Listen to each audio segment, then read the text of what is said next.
കുംഭമാസത്തിലെ കറുത്ത പക്ഷത്തിലെ ചതുർദശി ദിവസം ലക്ഷദീപങ്ങൾ തെളിയിച്ചും പുഷ്പങ്ങളാൽ അലങ്കരിച്ചും ആഘോഷിക്കുന്ന ശിവരാത്രി ഉത്സവമാണ് ഇവിടെ പ്രധാനം.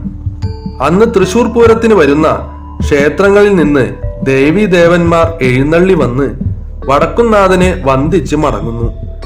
ശിവരാത്രിയോടനുബന്ധിച്ച് രാവിലെയും വൈകുന്നേരവും 1001 കതിനാവെടിയും ദിവസം മുഴുവൻ നെയ്യഭിഷേകവും നടത്താറുണ്ട്. ശിവരാത്രിയോടനുബന്ധിച്ച് വിശേഷാൽ കലാപരിപാടികളും ഉണ്ടാകും.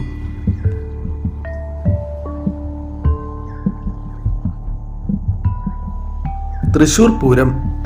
ലോകപ്രസിദ്ധമായ തൃശൂർ പൂരം ശ്രീ വടക്കുംനാഥന്റെ സാന്നിധ്യത്തിലാണ് നടക്കുക. തൃശൂർ പൂരം നാളിൽ കൈലാസനാഥനെ കണ്ടു വന്ദിക്കാൻ ചുറ്റുവട്ടത്തിൽ നിന്നും ദേവീദേവന്മാർ എഴുന്നള്ളിയെത്തും.